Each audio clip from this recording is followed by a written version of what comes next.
જય શ્રી કૃષ્ણ। આજની શરૂઆત થઈ ગઈ છે કાલના કપડાં વાળવાથી, કારણ કે કાલે મારે કપડાં વાળવાના રહી ગયા હતા, તો સૌથી પહેલાં તેને ઠેકાણે કરી લીધા। અને થોડા દિવસ પહેલાં મેં અમારા દૂધવાળા ભાઈને કહીને રાખ્યું હતું કે ગાય કે ભેંસ વીવાય ને તો અમારા માટે કાચું દૂધ લેતા આવજો, અને તે 2 દિવસ પહેલાં જ મને આપ્યું હતું, પણ ટાઈમ ન હતો એટલે મેં તેને ફ્રીઝરમાં સ્ટોર કરી લીધું હતું। તો ચલો આજે તેમાંથી બળી બનાવી લઈએ।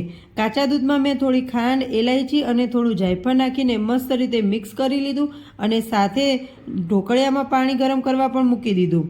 અને હવે આને 10-15 મિનિટ માટે મસ્ત બાફવા માટે મૂકી દેવાનું છે। અને આજે મેં અડધા જ દૂધની બનાવી છે, અને બીજું દૂધ પાછું મેં ફ્રીઝરમાં સ્ટોર કરી લીધું છે।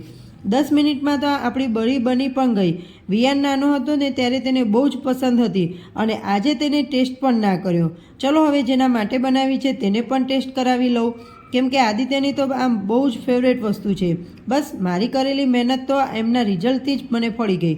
આજે મારે થેપલા ખાવાનો વિચાર હતો, પણ વિયાનને ગોટા ખાવા હતા, તો છેલ્લે તો તેનું જ પસંદનું બનાવવું પડ્યું। રાત્રે રમીને આવ્યા પછી રાત્રે 10:30 વાગે અમારા ઘરમાં કંઈક આવો નજારો હોય છે, જે પડ્યું હોય બસ તેનો નાસ્તો કરી અને પછી જ વિયાન સૂવે છે। ચલો આજ માટે આટલું જ। હવે કાલે મળીશું નવા વિડીયો સાથે। જય શ્રી કૃષ્ણ।